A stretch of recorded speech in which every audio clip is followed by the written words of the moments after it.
ഇവിടെ നമ്മള് കുടുംബത്തിലെ മാതാവസ്ഥ അതാണ് നമ്മളിപ്പോൾ കാണാൻ പോകുന്നത്. നമ്മള് ദൈവം കുടുംബത്തോടൊപ്പം നടന്നിരുന്ന ഒരവസ്ഥ അതാണ് തുടക്കത്തിൽ നമ്മൾ കാണുന്നത്. ആദ്യം മുതൽ ദൈവം ആ കുടുംബത്തിലെ മുഖ്യ സ്ഥാനത്തുണ്ട്. ഭർത്താവിനോടും ഭാര്യയോടും കർത്താവ് നടുക്ക് അവരുടെ കയ്യും പിടിച്ച് നടക്കുന്ന ഒരു കാഴ്ച, ഉലാത്തുന്ന കാഴ്ച, അങ്ങനെ വളരെ സുന്ദരമായ ഒരു കാഴ്ച. അതിൽ നിന്ന് നമ്മൾ കുറെ കഴിയുമ്പോൾ എത്തുന്നത് കർത്താവിന്റെ ഹിതത്തെ തള്ളിപ്പറയുന്ന ഒരു കുടുംബത്തിന്റെ കാഴ്ചയിലേക്കാണ്. അഥവാ തങ്ങളുടെ മധ്യത്തിൽ നിന്ന് തങ്ങളെ സ്നേഹത്തിൽ ചേർത്ത് ഉറപ്പിച്ചു നിർത്തിയിരുന്ന സ്നേഹസിമന്റ് തന്നെയായ ദൈവത്തെ തള്ളിപ്പറയുന്ന ഒരു കുടുംബം. അതിനെയാണ് നമ്മൾ ആദ്യ പാപം എന്ന് നമ്മൾ വിളിക്കുന്നത്.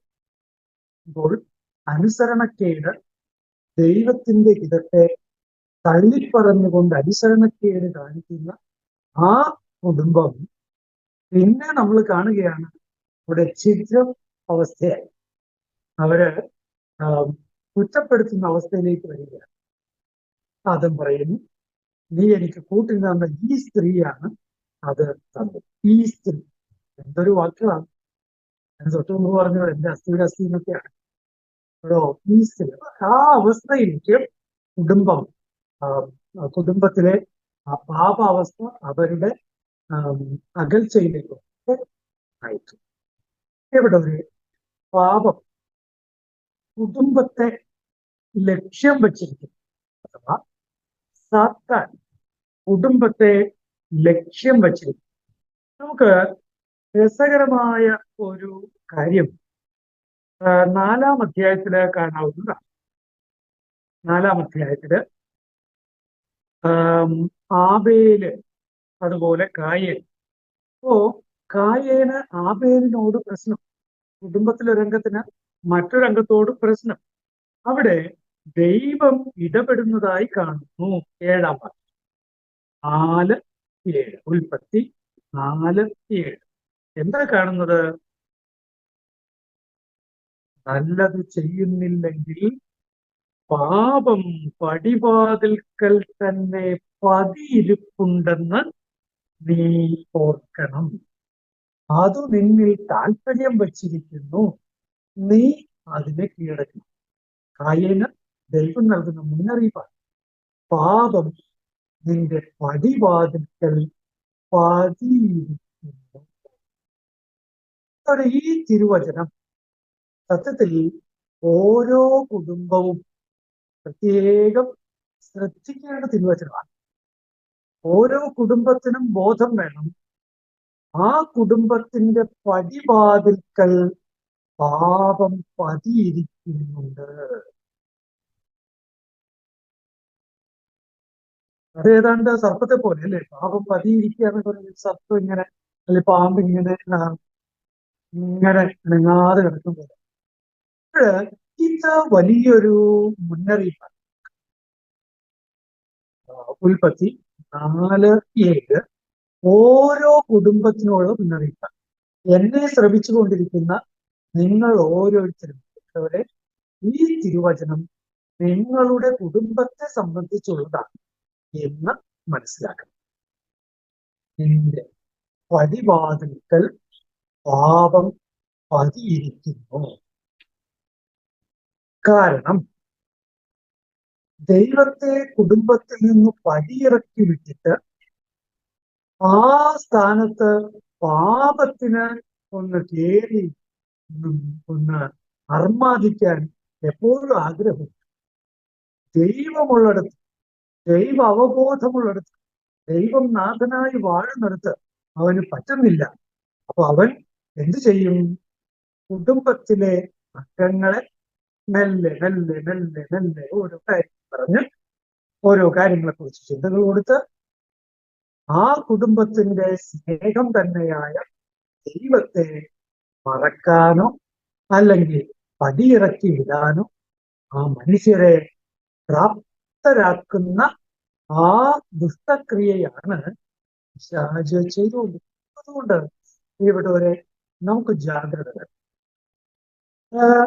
ഭാര്യയും ഭർത്താവും തമ്മിൽ നിങ്ങളുടെ ജീവിതം അത് പാപം പടിവാതിക്കൽ പതിയിരിപ്പുണ്ട് എന്നുള്ള അവബോധത്തെ ആയിരിക്കണം, അവബോധത്തോടെ ആയിരിക്കണം. ഉദാഹരണത്തിന് ചില ദമ്പതികൾ തമ്മിൽ ചെറിയ പ്രശ്നം ഉണ്ടായി.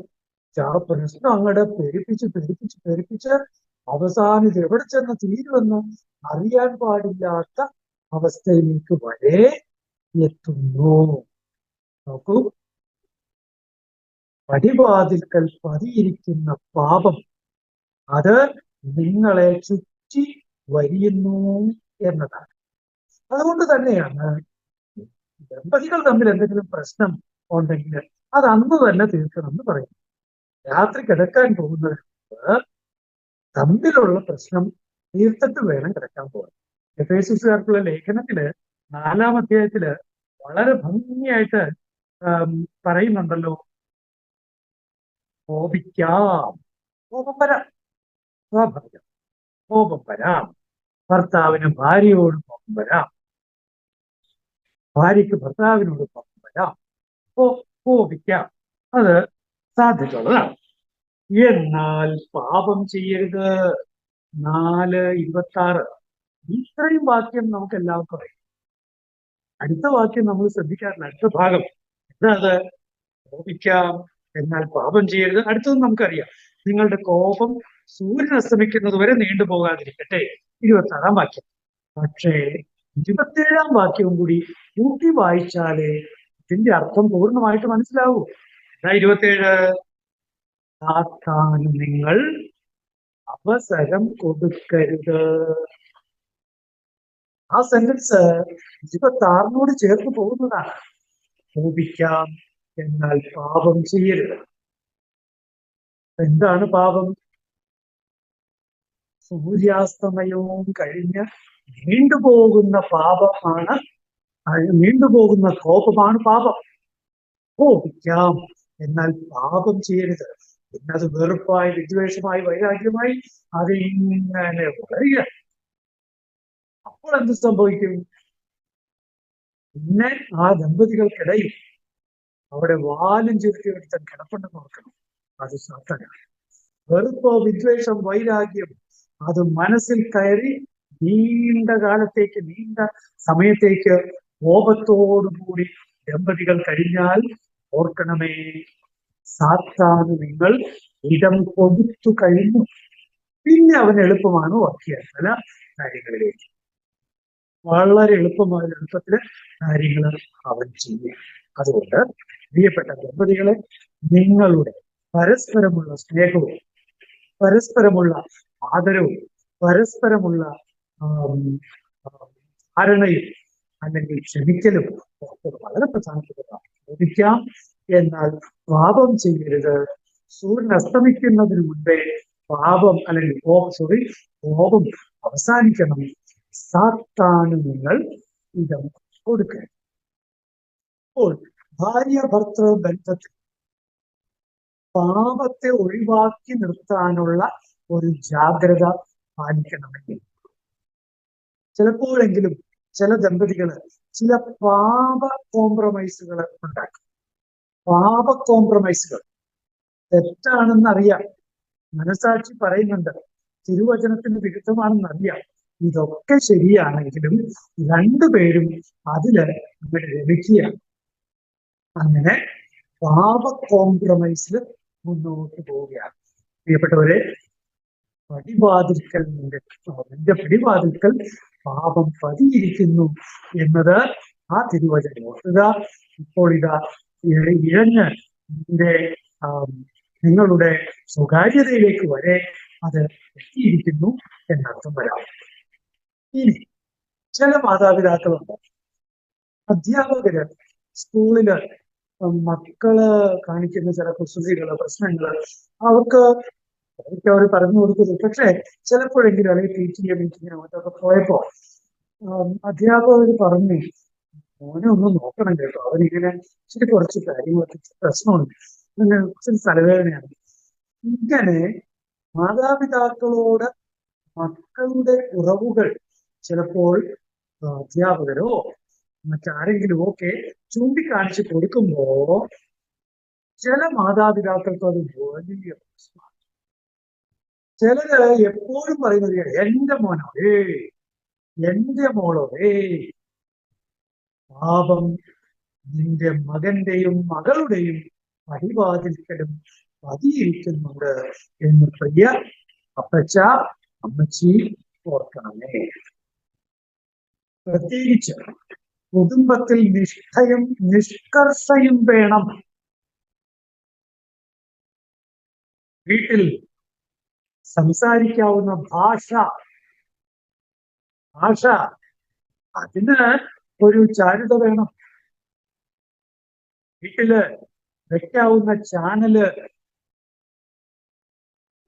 കാണാവുന്ന പ്രോഗ്രാംസ്, വീട്ടില് കുടുംബ പ്രാർത്ഥനയ്ക്ക് ഒരു ഫിക്സഡ് ടൈം, പ്രിയപ്പെട്ടവരെ നിഷ്കർഷ അത് വളരെ പ്രധാനപ്പെട്ടതാണ്.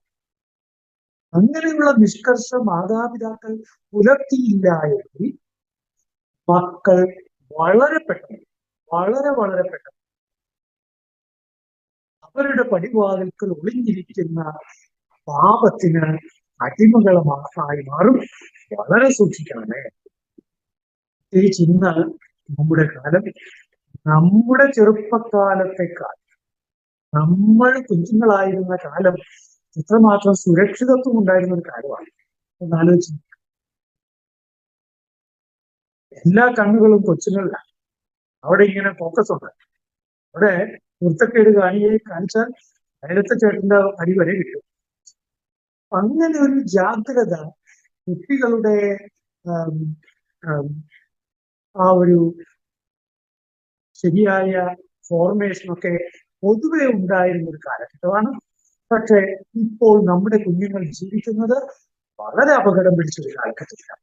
പ്രത്യേകിച്ച് കഴുകന്മാർ അവരെ ചുറ്റി വട്ടമിട്ട് പറക്കുന്ന ഒരു കാലഘട്ടമാണ്. എന്തിന് 4ലും 5ലും പഠിക്കുന്ന കൊച്ചുങ്ങൾക്ക് വരെ ലഹരി വസ്തുക്കൾ എത്തിച്ചു കൊടുക്കാൻ ആളുള്ള ഒരു ലോകത്തിലാണ് നമ്മൾ ജീവിക്കുന്നത്. അതുകൊണ്ട് പ്രിയ മാതാപിതാക്കളെ ജാഗ്രത അത് പുലർത്തണമേ, ശ്രദ്ധ പാലിക്കണമേ പ്രത്യേകം ആവശ്യപ്പെടുകയാണ്.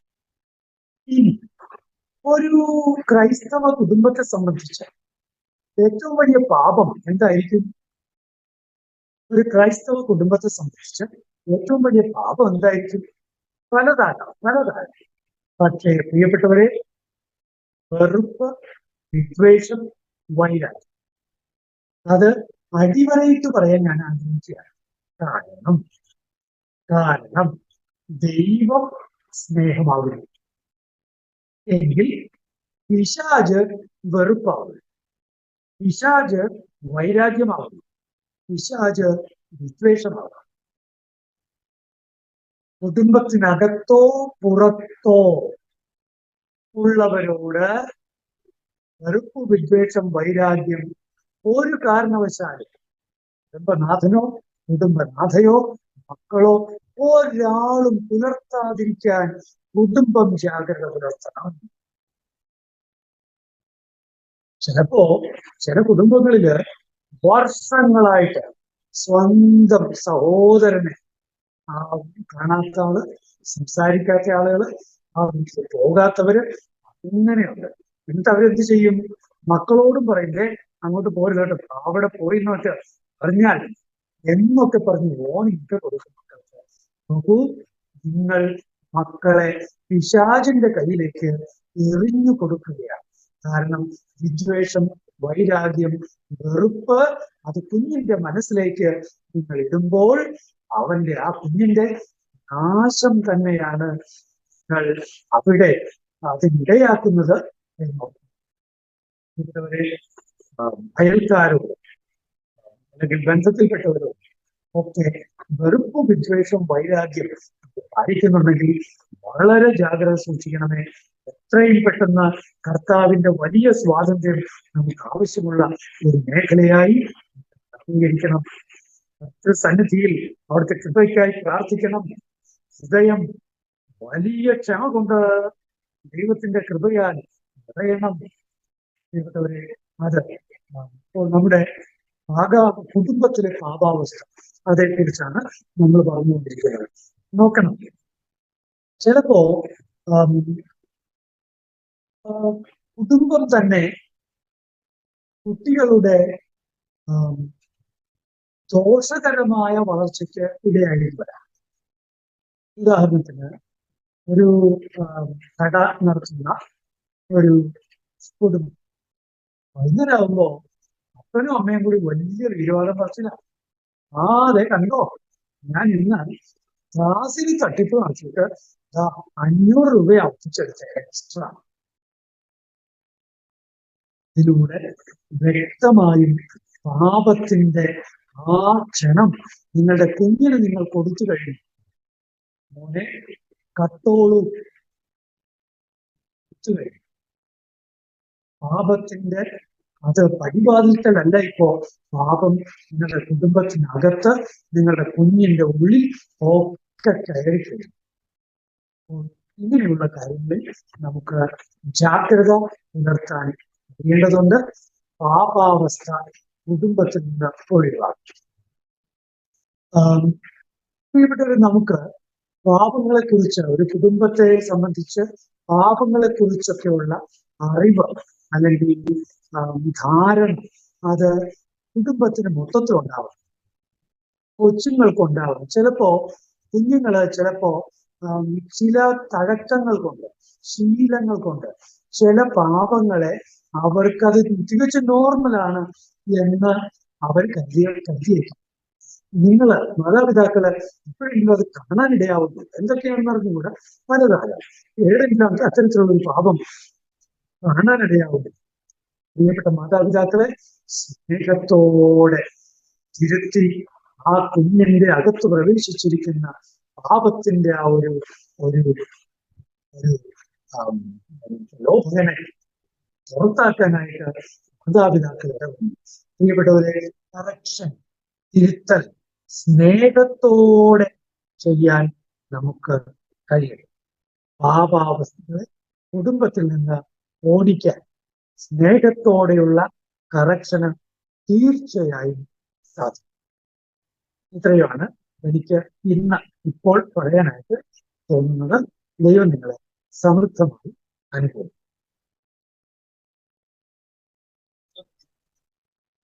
പാപാവസ്ഥ കുടുംബങ്ങളിൽ എന്ന വിഷയത്തെക്കുറിച്ച് മനോഹരമായ ക്ലാസ് നയിച്ച ജോഷിയച്ചന് നന്ദി. വിശുദ്ധ യേശു പിതാവിനോടുള്ള പ്രാർത്ഥനയ്ക്കായി